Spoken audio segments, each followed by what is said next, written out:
What are we doing? Do we have to start over? No. Why are you touching the mic? Well, it was all the way down here. You're the one that's always jumping all over me. Finger. Pull the microphone up. Da, da, da. Are we live? Are we going? Hi, how are you? My name is Jake Quarry. That's Derek Schultz. This is Off to a Flying Start. Episode number. We've only done this 223 previous times, but the microphone was a little low. I decided to pull, and then it just boom, it popped right out of there. Yeah, but nonetheless, hi, how are you? Hi. Derek's back from vacation. Nobody noticed that he was gone, and everyone noticed.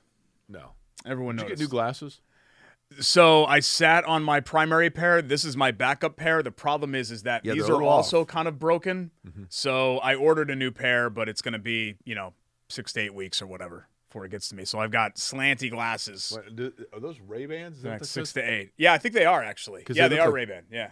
You look like, to be honest with you, they look like ladies' glasses. Nope, they're men's glasses. Like George Costanza with your Gloria Vanderbilt. Nope, men's glasses. Mm-hmm. It was a huge weekend in sports. As a matter of fact, it was a huge weekend just in pop culture in general on Saturday night. And thank you for joining us, by the way. This show is brought to you by Bailey & Wood, BAWFG.com. We'll tell you more about them upcoming in the program, either before or after we are enjoying our Hoagies and Hops or our chili water beer and talking to you about the renovations in Derek's home of the month at Chateau Kitchens, because they're always doing things to upgrade his home, or maybe just before or after the IU Indy Jags report. But Derek, it's Saturday night, and I think you were on your way back from Arizona. We'll hear about your trip in a minute. And I mean, there were, it's brutal outside. It sucks. It's February. It's like, wait a minute, I thought we were out of the woods, and then it's cold again. Yeah, I heard you. You had the All-Star game. You had the rain delayed, so now running under the lights Daytona 500, and you had the SNL 50th anniversary celebration. To me, it was almost poetic, because Saturday Night Live is one that is the poster child for people of always complaining about stuff that isn't as good as it used to be, right? Then you had the Daytona 500 and the All-Star Game, which are two things that the NBA All-Star Game that I feel like have kind of hit their prime as well and seen their better times. But I'm curious which one you chose to watch. So I chose to watch Daytona. I tuned in very briefly to the NBA All-Star Game to give it a chance and knew right away it was not for me. I don't think I actually saw any basketball. I think it was just Kevin Hart. I lied. I tuned back in twice. I tuned back in a second time, and Ernie and Shaq and Kenny Smith had fisherman gear on. And that went on for like 20 minutes because they're not going to be on TNT anymore, right? And it was like this farewell, and it's like, well, wait, you guys aren't dying. Like, you're still going to cover the NBA. I know that All-Star Game is going to be on there. So I should have probably just dedicated it to SNL, because I saw some of the musical performances that went viral, including Post Malone doing Smells Like Teen Spirit with the remaining members of Nirvana, and it looked incredible. Some of the skits I heard were But overall, I think I think it pulled at the heartstrings. The people that still care about SNL, like SNL was still relevant in my life. It was in its prime during your life and your coming of age. For somebody like Vince, SNL has never held that type of relevance. But I did hear that it was a good send off for a 50th anniversary. Okay, let me ask you this. To me, there are very few things that I introduce as a topic where I think there is a definitive number one, and I will judge you if you say otherwise. This is one of them. I will, and I know what you're going to ask me. I'm not even saying that I personally think this, but I think in the totality, it is a no-brainer. Who is the number one cast member in SNL history? Eddie Murphy. Yes. And there are others that are close-ish. I mean, Belushi's up there. I really think if we're talking characters and all of that too, we're not talking post SNL. People are saying Sandler and saying no.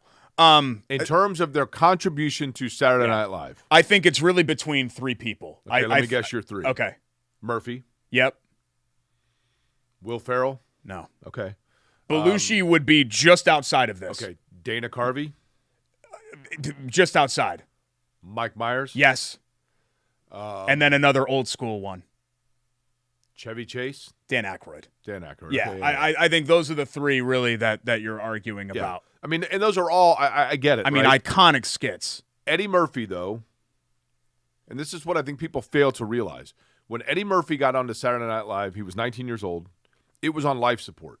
It was the original cast. You know, you had, I mean, Belushi had passed, and, you know, it was on life, so pardon the pun there. But, and Murphy comes on, and the characters, and I don't know if he came up with them or whoever did, but Gumby and Buckwheat. Yeah. And Mr. Robinson's Neighborhood, that was, to my knowledge, and I'm sure I'm wrong in this. I mean, there were others, you know, Gilda Radner had some, whatever else, but that was the first time that you had recurring theme skits that became part of the show and were talked about and anticipated. And so, you know, people tuned in to see what Mr. Robinson's Neighborhood was going to be that week, or what, oh my gosh, Buckwheat got shot, and you know, whatever else. But in addition to that, he transcended it into the point where then it became water cooler talk around America, where people are like, did you see what happened? Then he became, and is still, the only cast member to host while a cast member. That right there tells you that he is there. Lorne Michaels saw him as number one. And it was odd to, you know, I went through the thread you posted on X, and, you know, a lot of people said Phil Hartman. You know, God rest his soul and the whole deal. But somebody was like, well, Molly Shannon. And I'm like, come on, man. Like, be serious. Like, we're talking about, like, the greatest characters ever on SNL. And Molly Shannon had a great run, don't get me wrong. But, you know, some people said Kenan Thompson simply because he was there the longest, or Tim Meadows because he was there for like 15 years, so he was involved in a lot of skits. But if we're just talking like Martin Short is high on the list. Yeah, and I don't mean it to put down other members. I'm not saying that you and I both agree on Eddie Murphy, so we're 100% right. But I think it's pretty clear that that's where his takeoff point was. I mean, I think you could make the argument that the most iconic image in SNL history is him as Buckwheat, you know, going. Yeah. I mean, either way. I still think the most iconic sketch, to put it a little bit later into the generations, is the cowbell Blue Oyster Cult. I mean, that's sketch. Way up there. Yeah. That's way up there. I mean, I personally think the synchronized swimming with also that was Martin Short is fabulous. My personal favorite sketch, recurring sketch, is Sprockets. Which one? Was the Mike Myers, where he's like the German guy? Yeah, that's my Mike favorite Myers one. had some great characters. Yeah. I mean, Wayne's World was great. Wayne's World was great, too. Yep, Wayne's World was great. At any rate, so you are back from vacation. So we led SNL. That's right. So now we get into sports? Yeah. We'll get back to my Phoenix vacation a little bit later on in the show. Let's talk about, you know, we have kind of a variety of B topics. I don't really feel like we have an A topic. I want to get into college basketball and Mike Woodson now ducking away from basically all of his responsibilities. I went to the game as he's on the way out. You went to the UCLA game? I went to game? an Indiana basketball game as a fan for the first time in probably close to 20 years. That's what I did this year. So we both did the same thing this year. I sat in the balcony. That's the difference. There was no one in the balcony when you sat a lot closer. Yeah, Derek. As I was looking across the way, I took a photo of it. The top quarter of the lower level was empty. Yeah. There's nothing to really be gained from the rest of this season. I don't even think that losses are affecting the Indiana fan base right now. I think it's just kind of like that Michigan State win at Michigan State, where they went from 1991 to 2013 without winning. Like, that used to be a really big deal to win at Michigan State, but now it's just kind of like, whatever. I mean, it was a dead cat bounce, right? It was a death rattle for IU. It was a fluke. And then they turn around and they lose the same exact game that they've lost umpteen times this season to UCLA, where they've got a chance at the end. All you got to do is make one play, and Indiana's incapable of making the play. That's what it's been for them all year. But, you know, Mike Woodson now not doing his weekly radio show and not doing pre and post. And I get it. People will be watching this and they'll say, what's the big deal? You guys are old radio guys, so you're standing up for Fish or whatever else. I can't think of a safer space for a coach than a coach's show. Coach's show is all softball, vanilla.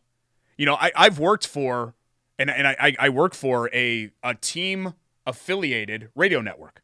The last thing you want to do on a team-affiliated radio network is attack a coach, right? You're trying everything you can to paint what's happening into a positive light.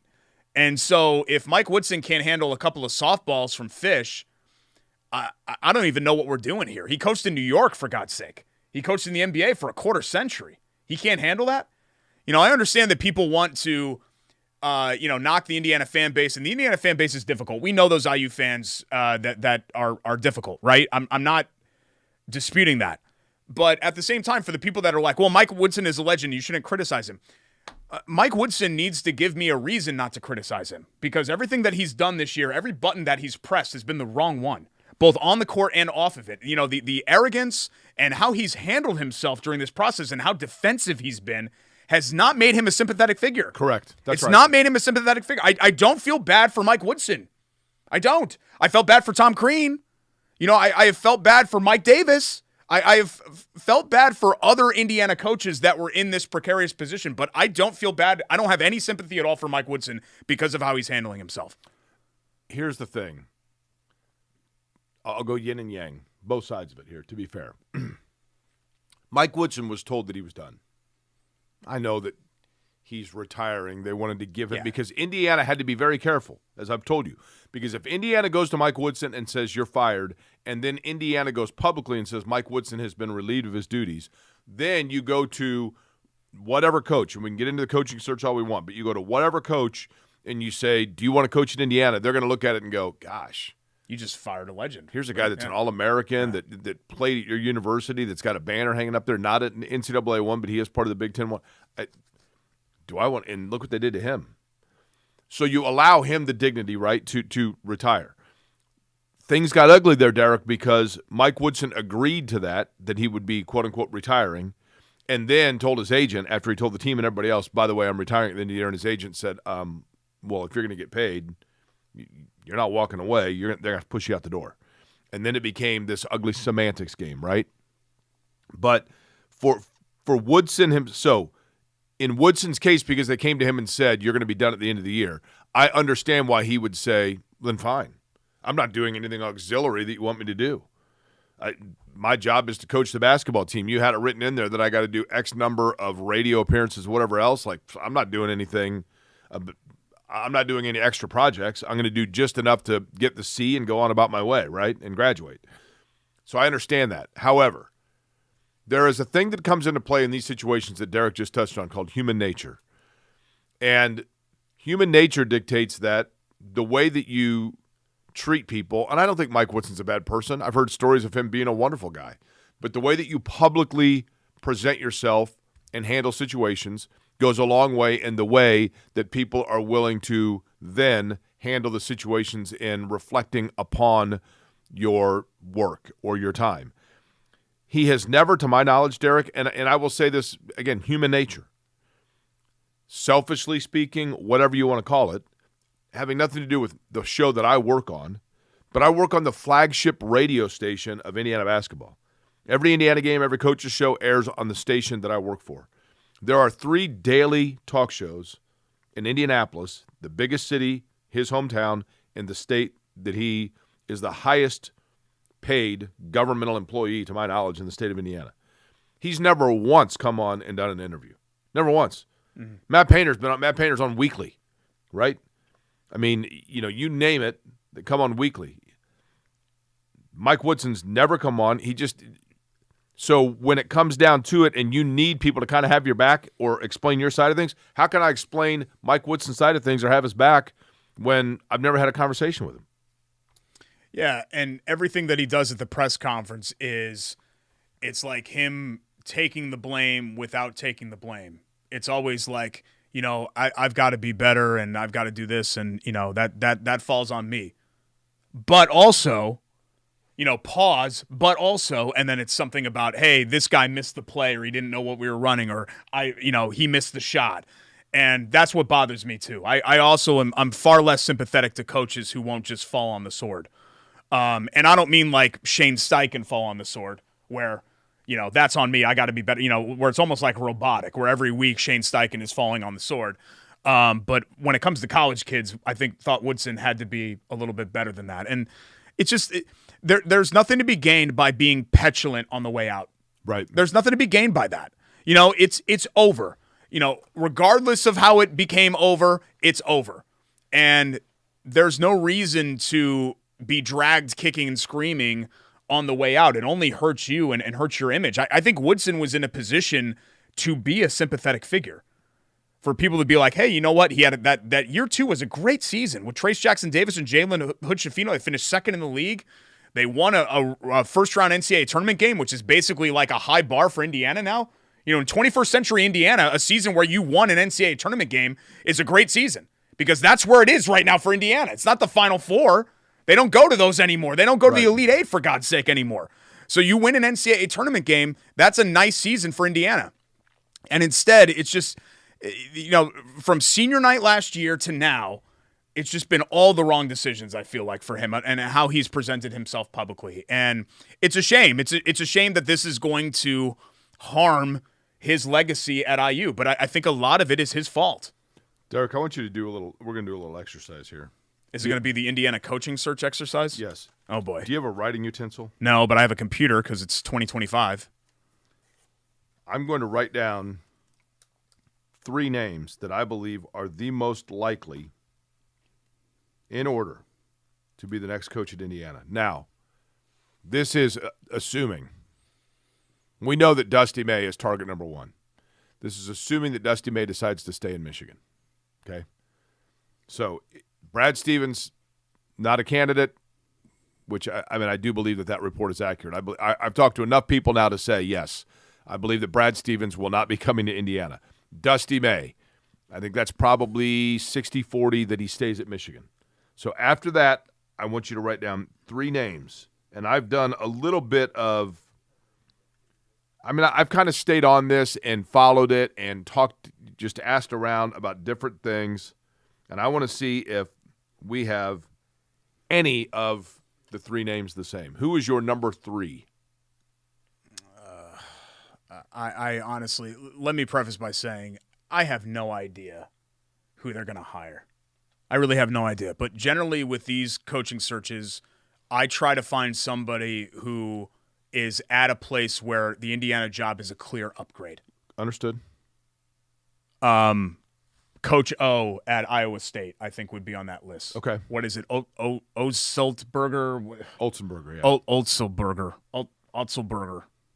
That guy. He's done a great job at Iowa State. Okay. Done a really great job. And I think Indiana is a clear upgrade over Iowa State, not only from a league standpoint, but from a program, assets, facilities, NIL, the whole deal standpoint. Number 3 for me, kind of a wild card. Haven't heard this guy's name a lot, but he's done a really good job. He's got a good team. And I did ask somebody that would have some knowledge about him, hey, do you think he'd be a candidate in Indiana? And they said, I think he probably would be. Yes, I think he's maybe a candidate. Todd Golden of Florida. Okay. That would be my number 3. Your number 2. I don't have a number 2. Chris Beard would be my number 1 because it's a clear upgrade, I think, for him. And I think the Chris Beard thing is about Indiana wanting to take the chance. I think Chris Beard says yes. I don't think Chris Beard's a candidate. Okay. And that's fine, that Indiana doesn't want to go down that road. But I think Chris Beard says yes. I just have heard – no, I think he would. Yeah. And I think he can coach. And I don't think there are a lot of guys on their list that say yes. I think Chris Beard says yes. And I think he can coach. Yeah. But I think there's just – too many skeletons in the closet there. Yeah, I don't blame you. My second, and this guy's starting to rise a little bit. Okay, he's in terms of his candidacy. Brad Barnell of Clemson. Yeah. I don't think that they're going to hire some retread. I don't. A lot of people are heavy on Mick Cronin. Yeah, for the most part, like a lifer. A lot of people have said Mick Cronin. Mick Cronin's not a fit for IU. I don't think. I guess I don't want to write anything off.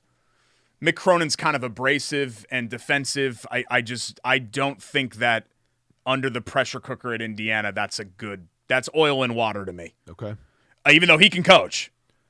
So Brownell is one that I think is interesting. Yeah, because Indiana guy. He's been at Clemson a long time. He played high school basketball with Calvert Cheney. DePaul guy, right? I got to think of where he went to college. I'm pretty sure he's a DePaul grad. That may be right. Pretty sure. I mean, he's an Indiana guy, to your point. And he's got them. Nobody talks about Clemson because it's a football school. No, yeah. But he's their safety school, in my opinion, right? The guy that I think is, again, we're talking the tier below Stevens May. The guy that I believe makes the most sense, checks the highest number of boxes, and has the highest potential to, at the very least, be made an offer is Mick Cronin. Yeah. Because I watched him. I went to the Indiana-UCLA game. I watched him very closely. I think people from Indiana watched him very closely. He was asked about it. He didn't, he gave the proverbial, I don't talk about jobs that aren't open. It's not a no. He clearly is opposed to the travel that UCLA has to do, being in the Big Ten and being all the way out there.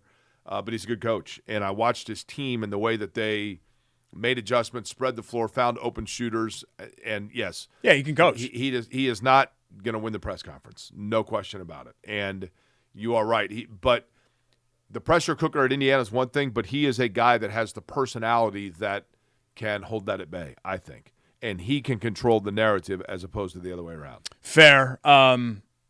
Yeah, fair. Doesn't excite anybody, no question. No, but I think Indiana has to be prepared to get a head coach that doesn't excite anybody, because that's the reality of – look at the Louisville and Kentucky jobs. Pat Kelsey was Louisville's, 72nd choice? Right. 73rd choice? Mark Pope was not Kentucky's first choice. He was not their second choice. Those programs had to settle. And guess what? Both of those schools, certainly Kentucky, are better jobs than Indiana. Right. So I think that, you have to kind of manage your expectations there. I do think Indiana has a lot going for it. The NIL especially, I think really, if we're talking about of all the programs in the country that NIL benefits the most, I think a lot of people are thinking about like Auburn and the Southern schools, right? Because they were already kind of dabbling in some of this stuff. Indiana's way high up on the list. I mean, NIL saved their football program, I think. And also the fact that, they made the right coaching decision. But again, Jake, Kurt Signetti didn't excite anybody, did he? I mean, once you got to know him a little bit, it did. But originally it was like, yeah, Indiana's hiring JMU's coach, who's like 55. Okay. Right? That was the original reaction. It was like, okay, whatever. What's the bias against 50-year-olds? Well, yeah. I'm not trying to disparage 50-year-olds. And I think Brad Brownell could win at Indiana. I think Mick Cronin could win at Indiana. I think any of the guys that we named could win at Indiana. But, like Dusty May, in my opinion, Dusty May would be crazy to leave Michigan. That's a great program and a great job, and far less pressure than Indiana. And Bruce Pearl at Auburn, that's a great job with, Auburn flops and then win spring practice. You talk about job security and all of that, and you can win at a really high level there. And the SEC is a great basketball league now. Right. So these other guys, you're asking them to leave very comfortable and lucrative situations to take this on. And that's difficult to do. Even guys that have strong ties to the state, like Pearl and May both do. The Indiana job, I think coaches still revere it, but I think fans still think that it's right there with Kansas, North Carolina, Kentucky. It's got a long way to go. But even if it is, like, Kentucky is a great job, that doesn't mean that everybody wants to put up with the BS. Right. And you saw last year with the coaching search with Kentucky, with how many times they heard no, that it's much more difficult. This isn't 30 years ago. I can't remember with Kentucky. Who was their top choice last year? Well, they threw a bunch of money at Dan Hurley, remember? That's right. Yeah. That's right. And then I think he kind of considered it, and then he realized, hey, I'm an awful fit for living in Kentucky. I don't know if I want to do that. The Dan Hurley, are they happy now they didn't go that route? What's going on there? Yeah, I don't know. I think UConn was bound to fall off a little bit, but losing to Seton Hall is pretty shocking. I mean, Seton Hall is, of the Power 5 program team, Seton Hall is, if they're not the worst, they're one of the worst. They're terrible. So to lose that game, I mean, there are bad losses, and then there are correct, tragedy-type losses, and that was a tragedy-type loss. While we're on the college basketball topic, and we'll get in the NBA All-Star game, can we talk about Purdue, too, as well? Because I think they probably punted their chance at the Big Ten title last week, going 0-2, and, defensively, they were a mess against Wisconsin, and I'm a little worried about maybe that they got figured out a little bit. That's possible. I hope not. But it's just a roster, Jake, that is so top-heavy because – I think you have the best two players in the league. I think Trey Kaufman-Renn and Braden Smith are the best two players in the Big Ten. But then you get past that. Fletcher Lawyer's real solid, right? But you get past that, and it's kind of like, CJ Cox has come on a little bit, but I think Camden Heide and Miles Colvin have not progressed to where you wanted them to. I think both those guys are better. Offensively, especially shooting-wise, they've both gone in the tank. But you lose Daniel Jacobson at the start of the year. You don't have a rim protector. You don't have Mason Gillis anymore. They could really use another guy like that, and you don't have it. I still maintain I think either Heide or Colvin are the guys that they were hoping would really take a bigger step. Yeah. And be they really very clear. And they did it. They've been slightly better. But all you're asking them to do is make an open shot once in a while, and they can't even do that. Right. They did that in November, but really ever since Christmas, they've not been able to step back and make an open shot. So they've got Michigan State tonight while you're watching this, and they probably have to win out even to get a share. But I think it's Michigan's to lose at this point. It's impressive. Yeah, Michigan's 2 games up, and they're good. They are. But the best team in the league right now might be Wisconsin. Yeah. Wisconsin's really good. I mean, they absolutely manhandled Purdue, right? Yeah, big time. I mean, 94 points at Mackey. Yeah. 72% in the second half. That was crazy. Maybe we should go to a game at Mackey. I started wearing earplugs. Yeah, you talk about being old and stuff like that. I can't. I was waking up with headaches the next day going to Mackey. That's how loud it is. How many games have you been to at Mackey? You make it sound like you go to every game. No, I don't go to every game, but the last couple of years when I've gone, I go like once a year, but the last couple of years that I've gone, I've started wearing earplugs. Why is that funny? That is the lamest thing ever. I think there are lots of people that do. They're actually gold and black, so they're like Purdue-themed earplugs. And they block out like 75% of it. So I could still, like, you're standing next to me, I can still hear the crowd noise is what you want. That's the whole. No, but it's bad. It's bad for your ear health. You know, I worked with Don Stuck and Deuce, God rest his soul, from X103, and I saw what hearing damage did to them, have done to them. Are you saying that Don Stuck has problems hearing? Yeah. And I love Don. Don is the nicest guy that I've ever worked with. Don is a dear friend, but yes. Hey, Don, how are you? Like that's what you have to do. Because it's, he's a rock guitarist. Right. And he's a music radio guy. Right. Concerts, all that stuff. I mean, Laura Steele must have done something, right? She's been to 10 billion concerts. I'm sure Laura Steele has earplugs if you asked her. I don't know. I bet you she does. Think so? Yeah. I bet you she does. Takes care of her ear health. You make fun of me. You used to set your headphones on like 1 because you were all self-conscious about it. So don't throw any stones from your glass house over there. The racing aspect worries me a little bit. Yeah, that too. That's loud. But you've got the big clunky headphones, right? So but still. You're pretty well protected. Well, but then I've got the audio of what we're broadcasting. Oh, and that's pretty loud. Yeah. That's pretty loud when you guys are yelling. Somebody told me once, he's like, "What? I really like Jake on the IMS radio network, but he yells a lot." And I'm like, "Yes, the race cars are very loud, so Jake does have to speak loudly." What do you? That is true. Thank you. You want Jake to just speak normally? Thank you for having my back. Hello, I am Jake Query, and of course you're going to have to amplify a little bit. Let's get to our Hoagies and Ops Hoagie and Hero of the Week. It'll be a nice transition into NBA All-Star Tell you what, Weekend. I just took a sip of that Arc, and it's fabulous. I had heard that there was a bit of a issue last week with the Hoagies and Hops sandwich pickup.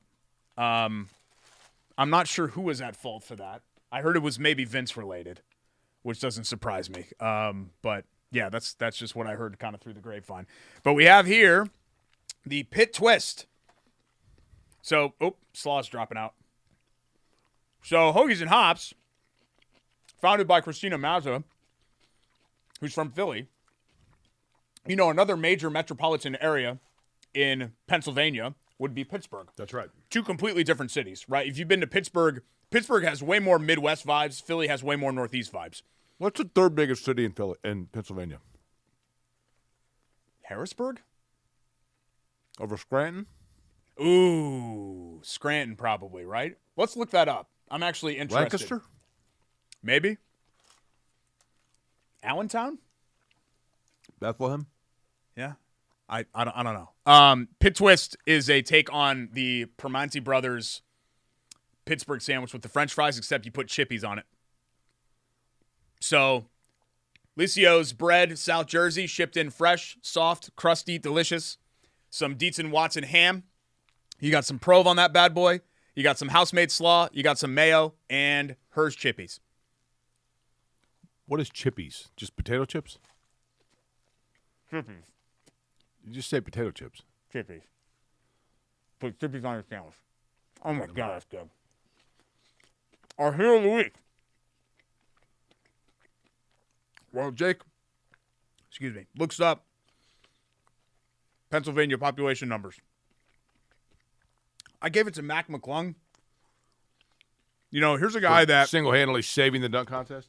He's played 5 minutes of NBA basketball over the past 2 seasons. He has scored 33 career NBA points. He's played 5 games over 5 seasons. Yet, I would argue he has had a more memorable career than guys that have played hundreds of games.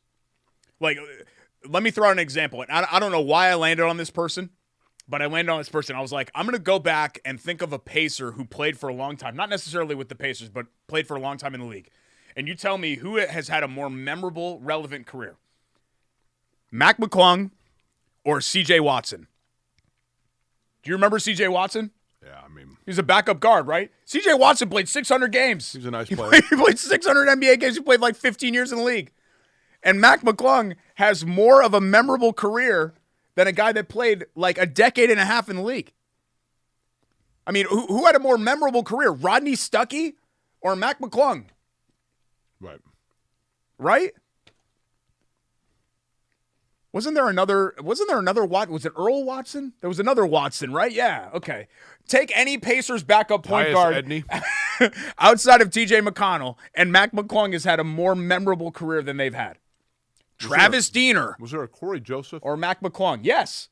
Great example. Even though I think Joseph was a pretty good player. Yeah, a little bit better than some of the guys that we just mentioned. By the way, you called it. Philadelphia, the biggest city in the state of Pennsylvania. Pittsburgh is second. And third? Harrisburg? Yeah. Billy Joel, baby. Oh, Allentown. Okay. Yeah. Reading City is fourth, then Erie fifth.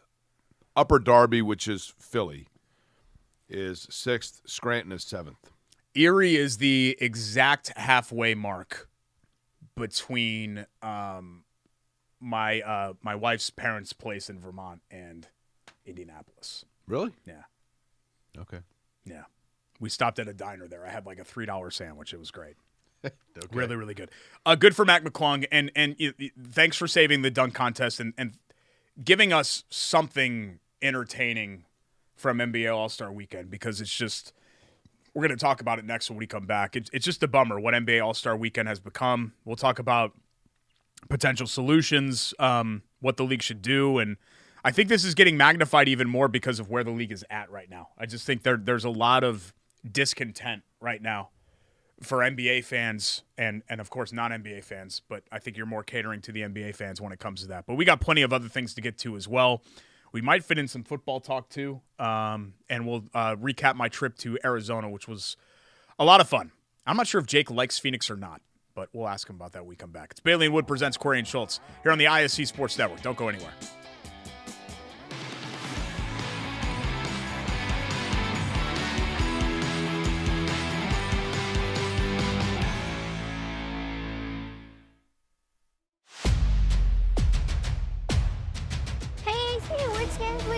Tonight. You know we cover all sports in Central Indiana. Hop in. It's going to be a long night. Bailey and Wood Mortgage Lender, proud partner of News 8 Sports Hummer.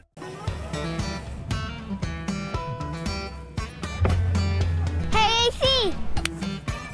Nice snap. Mortgage is a snap. Duh! Bailey and Wood, a lending hand for Wish TV Sports. Welcome back. Bailey and Wood presents Query and Schultz here on the ISC Sports Network alongside Jake Query. I'm Derek Schultz. Sorry, I'm still chowing down on meats and cheeses and breads and the delicious sandwiches from Hoagies and Hops. Want to thank, thank you, of course, to Christina and the crew, as always, for sponsoring the show. I want to congratulate them. Another Eagles Super Bowl, but this time, this was the first one in the 42nd and Boulevard location of Hoagies and Hops. Oh, really? Where they could have true watch parties. Because you remember, back in the day, she was at, what was that called? Flat 12. That's right. Down there on Dorman Street. And that was almost like a a sandwich closet.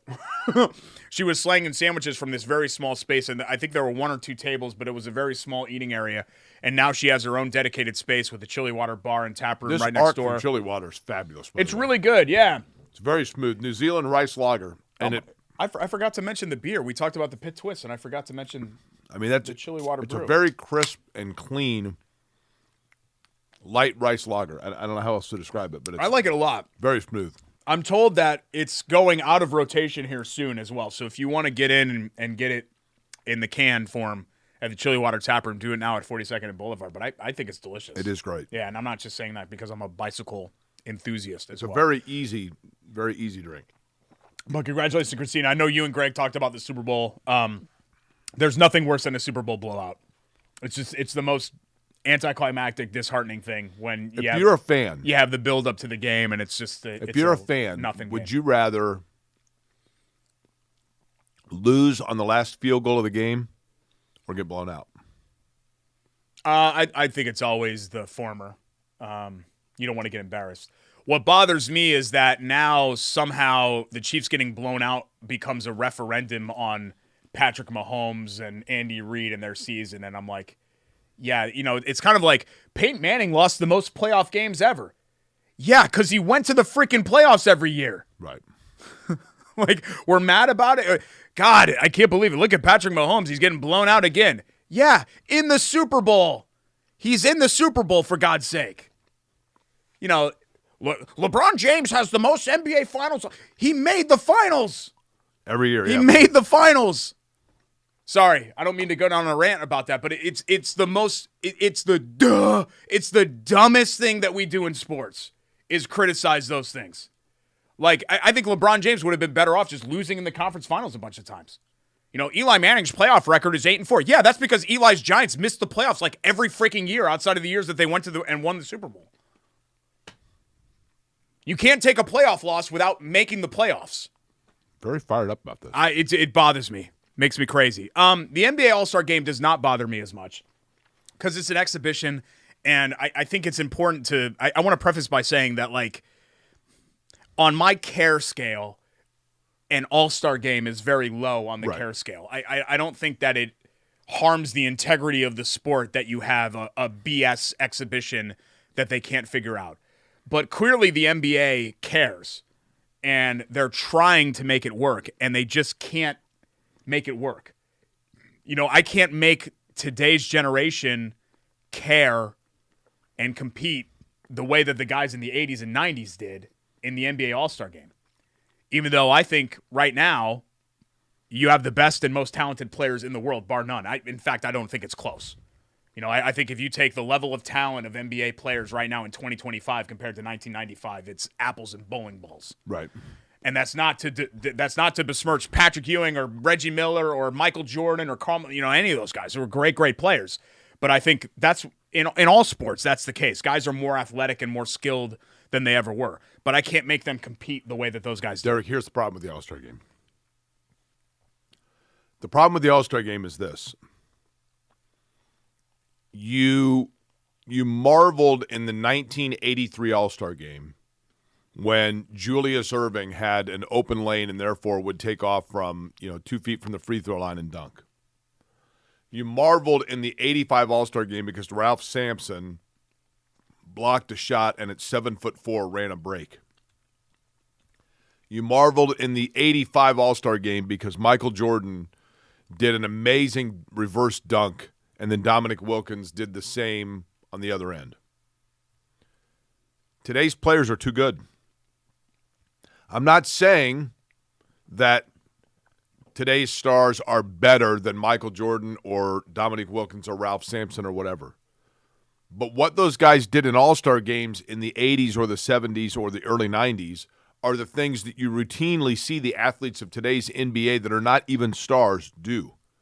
There is nothing else to be done on the floor that we haven't seen before and that we don't see in regulation. Steph Curry in warm-ups, and people see it on social media all the time, of Steph Curry hitting 14 straight shots, starting at the free throw line and taking 2 steps back and going all the way back to the midcourt stripe and coming back, and the whole crowd's watching as he's just hitting these routine shots. So seeing it on a Saturday night on TNT is like, yeah, I saw that yesterday on my phone. A dunk of a guy, I mean, yeah, sure. It's amazing to see a guy jumping over a car and doing a reverse dunk, except for that, like, there's 10,000 YouTube videos of a guy doing that at Rucker Park. Unfortunately, or fortunately, whichever way you want to look at it, the things that are on display are no longer the anomaly they once were because of the overall ubiquitous talent level and athleticism in the NBA. Yeah. And so therefore, everything's been done. And I think the novelty's worn off as far as viewing the players. I mean, I remember as a kid, I liked watching the All-Star game because I never got to see Alex English or Tom Sean Chambers, Kemp right. or Tom Chambers play basketball. I heard about them. I had the Game Boy NBA All-Star game, so I knew about them. But I didn't get Denver Nuggets games or Phoenix Suns games. Outside of like the NBA on NBC, sometimes doubleheader or tripleheader on the weekend, sometimes the Sonics would be on. But for the most part, I was watching like the Knicks and the Nets and the Sixers and the Bulls and the Eastern Conference teams. Right. And you can watch whoever you want, whenever you want, all the time now. Ja Morant, you see his highlights just by being on Twitter. You don't even have to be like an active follower or watcher of the Grizzlies. Here's a dumb question: was Ja Morant in the All-Star game? I think so. I mean, he was a top 3 superstar 2 years ago. Again, the portion that I watched wasn't actually basketball. Right. It was Kevin Hart, and then the other portion was the TNT crew. Let me see if Ja Morant made the All-Star team. No, he's not listed on here. Yeah. He was a top 3 star 5 years ago, right? Yeah. I just saw him when we were in Phoenix. We went to the Grizzlies-Suns game at Footprint Center.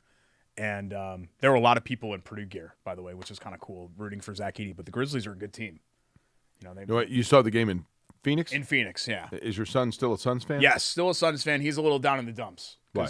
He's used to his teams making championship games. I would say who's his favorite Suns player? Well, I think it's Kevin Durant now. We saw Kevin Durant score his 30,000th point, which is kind of cool.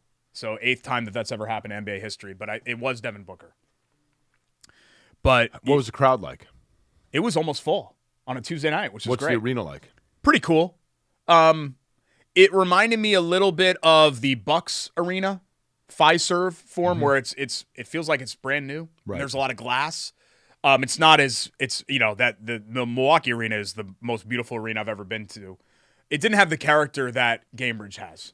I didn't feel like, but I'm a homer for Gainbridge because I think it's the best facility that there is. But yeah, his other teams, that he actively roots for right now are like the Lions, Purdue basketball, IU football, all these teams that had great seasons, and the Suns are the exception to the rule right now. Yeah, my parents got him like an IU football. Who won the game that you went to? Grizzlies. Did Zach Edey play? Yeah, did not play well. He had like 4 points, was like 2 of 9 from the field or something. He didn't play great. Okay. He didn't have a great game. But yeah, to fix it, USA versus the world would be a nice format. The problem is that even though the international presence is growing in the NBA, you're still talking like a 70-30 split. Like most of the players are American. So you're pulling from a much bigger pool for America than the world pool. And, can you make that even, Steven? But I think you have to have a game and just have it be a game. And if it's guys launching threes and scoring 200 points, then I think you just have to live with it. I was there last year in Indy. The atmosphere was terrible. It was kind of a joke of a game, but I think you have to roll the basketballs out there and do that. I think trying to manufacture something actually makes it worse, like 40 points things and 3-team tournament. And, Vince suggested, one of the rare good suggestions from Vince, the Elam ending, bringing that back, I think would be, where you have the target score. I think that's kind of a cool deal. But I think, Jake, part of it is us just reaching for the past. I'm not super nostalgic about the NBA because I love the current product. I do. I know a lot of people don't feel that way. I do too. I love the current product. The NBA is my favorite thing. But being, nostalgic for sleeping over at Matt Stolman's house and the 3-point contest and the slam dunk and then into NBA All-Star Weekend and knowing that it's not coming back, I think that adds to the frustration. Dumb question. They did a 3-point shootout, right? No. Did they do some sort of shooting competition? They have a skills challenge. Yeah, I mean, which the Pacers, I think, won last year, didn't they? With was it Miles Turner, Ben Mathurin, and Tyrese Halliburton, I think, did the skills challenge last year. And this year it was like Wemby and Chris Paul. They were intentionally tanking the shooting portion because they were just trying to finish as quickly as possible, and then they got disqualified. So that made it look even worse. And just the whole thing. I mean, the in-crowd entertainment, it was no bueno, man. It was not good.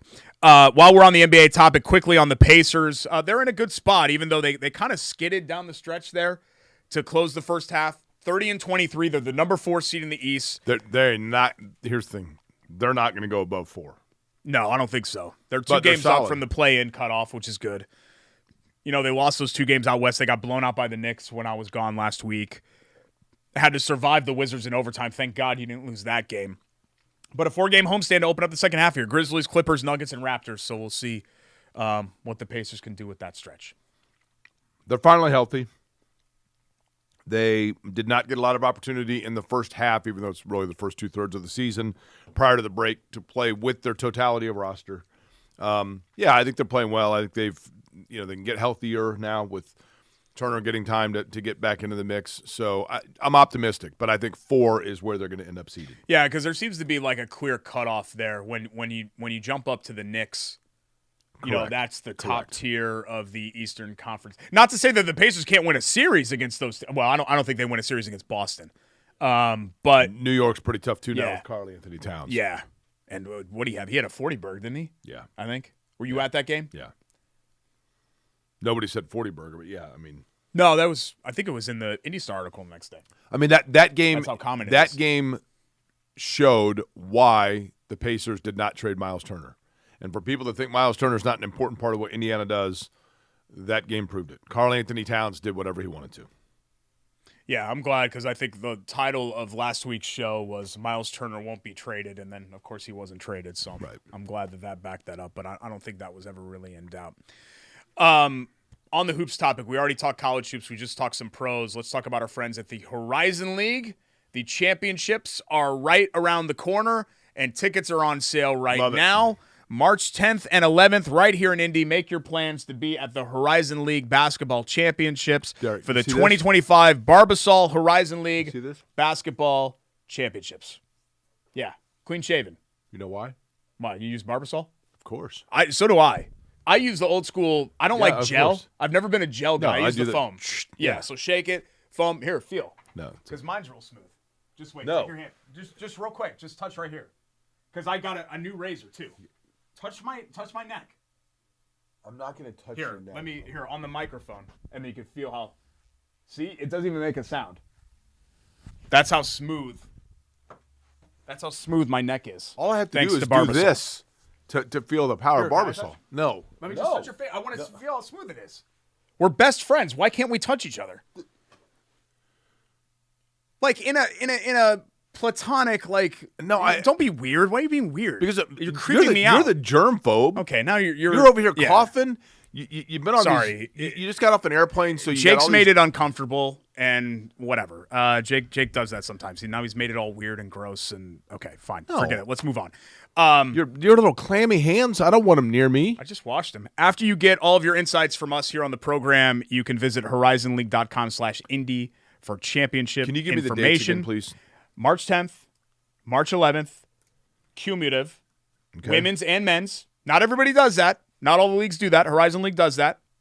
So game tickets and the all-new Horizon League individual membership, fans can become HL members and receive a unique Indy-centric shirt, HL glassware, championship tickets, and much more. All you have to do is go to horizonleague.com/Indy. March starts here in Indianapolis, Corteva Coliseum, Indiana State Fairgrounds, March 10th and 11th. And, of course, we are bringing the show out there, too. That's right. So we're going to be doing a live show from right there at the Horizon League. In the fan zone, right? In the fan zone. Which day is that? March 10th, 4 to 6 p.m. Does that give you enough time to get back from your show? Yeah. I was going to schedule it for like 1:30 just to be funny and see what your reaction was. Wouldn't surprise me. Would not surprise me. That. And in the Horizon League, by the way, IU Indy will be there. And we have our Jags report upcoming as well. We do. We'll get to that. We'll get to my Phoenix trip. We got quick hits, a couple other things to touch on here in episode 224 of Query and Schultz here on the, I almost said the Horizon League Network, the ISC Sports Network / Horizon League Network.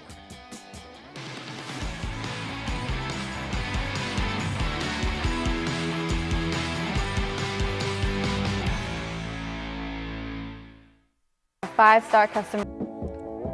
Welcome back. You just saw Bailey from the aforementioned Bailey and Wood Financial Group and Mike Wood and his team. I want to give them a shout out. I forgot to do that early in the show. Sorry, I'm coming back from vacation. A little discombobulated. But the presenting sponsor, of course, once again for 2025 of Corey and Schultz is Bailey and Wood Financial Group. BAWFG.com. 855-350-HOME, whether you're looking to refi, whether you're looking to get that pre-approval for your home mortgage, do so with Mike Wood, Bailey, and the rest of the great team at Bailey and Wood Financial Group. Indiana branch locations all over the place, but just head to BAWFG.com and you can get everything that you need right there. They're the best. Ready for quick hits? Yep. You want to guess? This is the CNBC valuations for NBA franchises. You want to guess where the Pacers ranked among 30 NBA teams most valuable? I mean, I think you know it's in the 20s. There are right? how many teams? 30. 26. Yeah, you nailed it. Pacers come in as the 26th most valuable NBA franchise. They are worth how much? $4.5 billion. Lower. $3.5 billion. Yes, 3.4. Okay. Can I guess the teams below them? I only know one of the teams below them, and it's the last team. The Grizzlies are dead last. Yeah. But I don't know who the other ones are below them. I would guess the Hornets? Probably the Hornets. The Pelicans? The Pelicans. Yeah. We're missing one more. It's hard to say the Bucks because they won one. Yeah, Bucks won, and I think with Giannis, I think Pistons? It's gone up. I don't know. Pistons are kind of a heritage franchise, right? Fair. Sacramento? Although Sacramento probably. But then again, you're in California. Yeah. Because Golden State is the most. That surprises me. That I did not expect the Golden State to get the highest valuation. $9.4 billion for Golden State. Pacers had $339 million in annual revenue for the 23-24 season, which is just a shade under what Greg Rakestraw made last year from his broadcasting fees.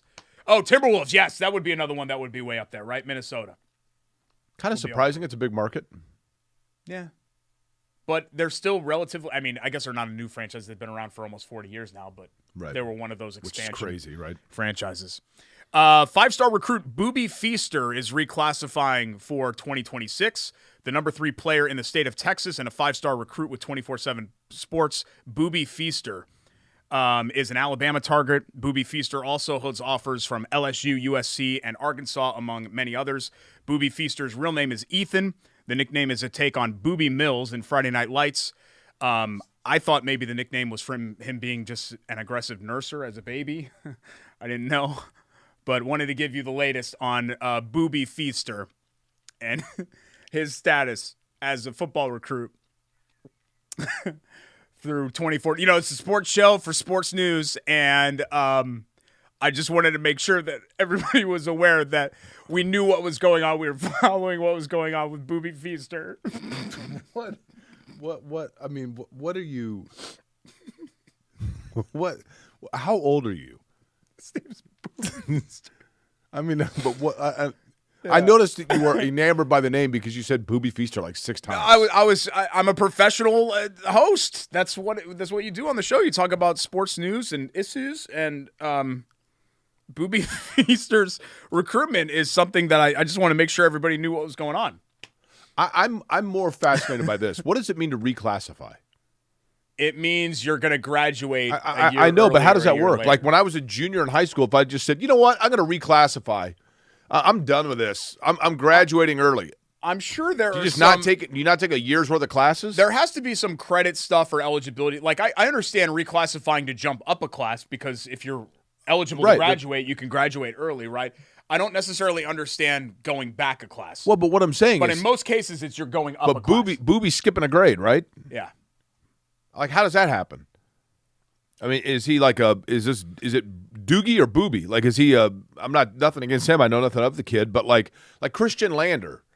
Christian Lander just left high school like a year early, right? Because everybody was like, he's ready to play at IU. And he clearly was not ready to play. He wasn't ready to play at USI. He went to Indiana, and everybody's like, oh, 5-star, best point guard in the country, reclassified. This is huge.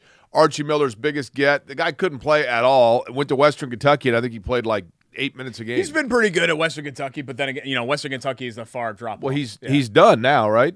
Oh, is he out of eligibility? Oh, really? He'd be like 30 years old now, right? Did he reclassify yeah, I again? guess so, because if it was Archie Miller era, that would have been at least 4 years ago. So yeah, I'm going to look up, what do you think Christian Lander averaged at Western Kentucky? Last I checked, he was a double-figure scorer. So I'm going to say 11 points a game. No. Yeah. No. You think he was averaging double figures? Yes. I remember specifically seeing something that said something about Christian Lander, and I went and looked. I was like, I'm curious how he's doing, and he was like a starter and doing pretty good. Wow, he is playing. Is he playing right now? Could that be? Is this the 20? Really? Yeah. How old is this dude? Well, he's probably a senior now, right? If he was a freshman on Archie Miller's last team. He's averaging 12 points a game. Yeah. So even better than I thought. There you go. Number 1 point guard in America. He's no booby feaster. That's right. But, yeah. And then finally, Gray Brothers Cafeteria is closing. How about that? The Mooresville restaurant and the building is on the market right now for $10 million. He started 15 of 22 games this year. 22,000 square feet of space, kitchen, service line, and dining room down there in Mooresville. Jason Gray, the third-generation owner, said they'll continue to operate until the building is sold. And they plan to reopen the cafeteria concept elsewhere. But I think this is probably all she wrote. Christian Lander, as a point guard, was the number 1 point guard in America, remember? He's averaged 1.3 assists per game in his college career. Yeah. Recruiting is an inexact science. Might not be a pass-first point guard. Let's just put it that way. Yeah, that's why he's averaging 12 a game. You ready for our Jags report? Yes. Let's do it. All right, IU Indy, of course, in the Horizon League. They're going to be there in the Horizon League tournament, but your chance to watch Division I athletes from Central Indiana.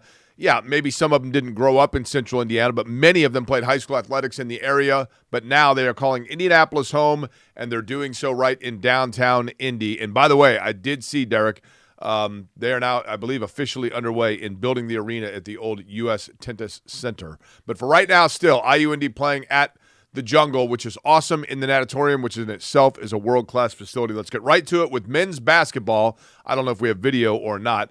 There we go. Men's basketball. Look at that. Jarvis Walker had 26. He led 3 Jags. Unfortunately, when they were playing Oakland, who is very good, we know that, lost 82-67. They are on the road this week, are the Jags. They are on the road at Detroit on Wednesday, and then they will be at Northern Kentucky. Today's Tuesday, isn't it? Feels like a Monday, doesn't it?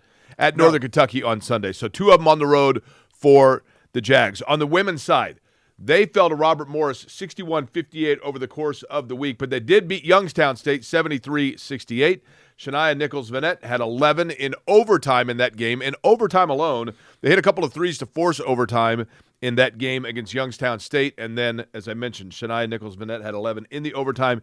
Katie Davidson led the way with 29 in that win.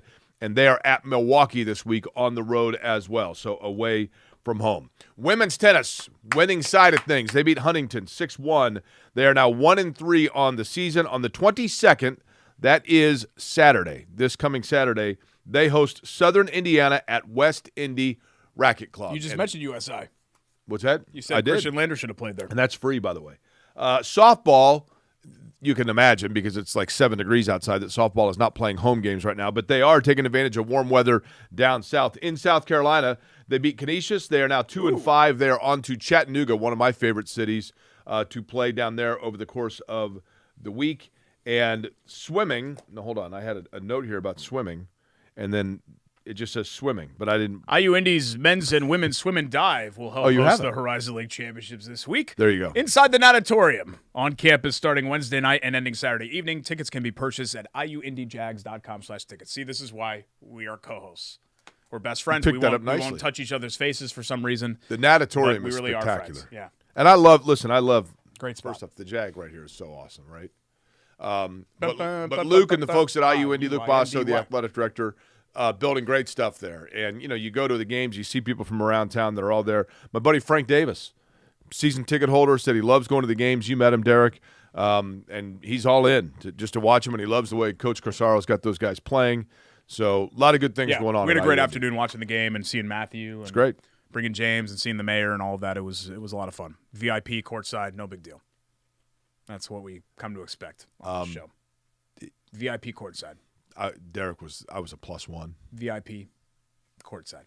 I was given a +1, and so I let Derek come. Me right next to the mayor.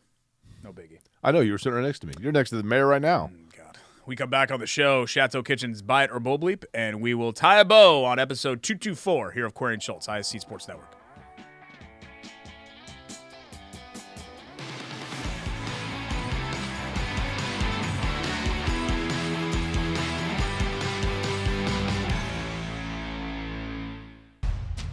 Hey, AC, which games are we going to tonight? You know we cover all sports in Central Indiana. Hop in. It's going to be a long night. Bailey & Wood Mortgage Lender, proud partner of News 8 Sports Hummer.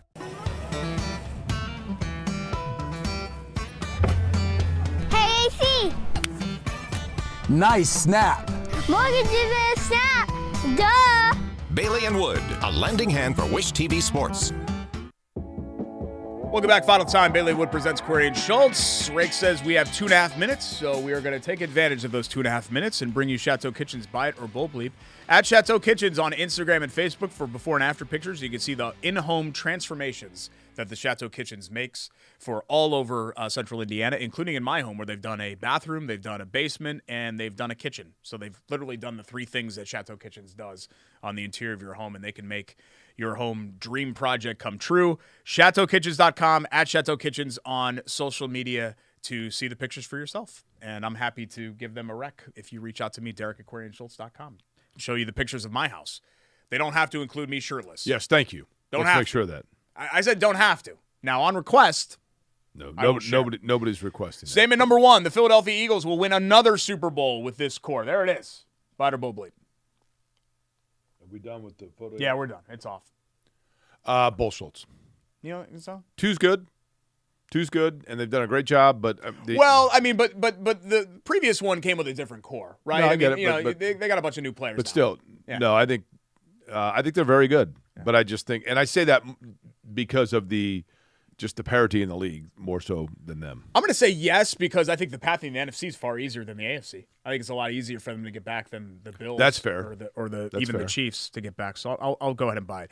The NBA would be better junking All-Star Weekend altogether. Ooh, then you just have nothing. Yeah, it's hard to argue that. Kevin Durant has suggested it, so I would say yes. I don't know, man. I'd rather have something, even if it's just the game that we had last year in Indy, where it's 213 to 198. Yeah, I mean, I guess, but At least it's something. don't you kind of tune out after 5 minutes though? You're like, Yes. I think it's important to have the All-Star game. It's just trying to maximize what it can be in 2025, 2026 is just going to be difficult. Statement 3, we're in the absolute worst stretch of winter. By the way. Yeah, it's not even close. January is 100 days, but I feel like generally speaking, this is a listen, lot worse. Derek, Yeah. You got 20 seconds. You get towards the end of February, and then all of a sudden we get hit again with single-digit temps. Thanks to our friends at Chateau Kitchens, the madness. Hoagies and Hops, Chili Water Brewing, Bailey & Wood Financial Group, IU Indy Athletics, and the Horizon League. For Jake, I'm Derek. Bye. It's Corey and Schultz.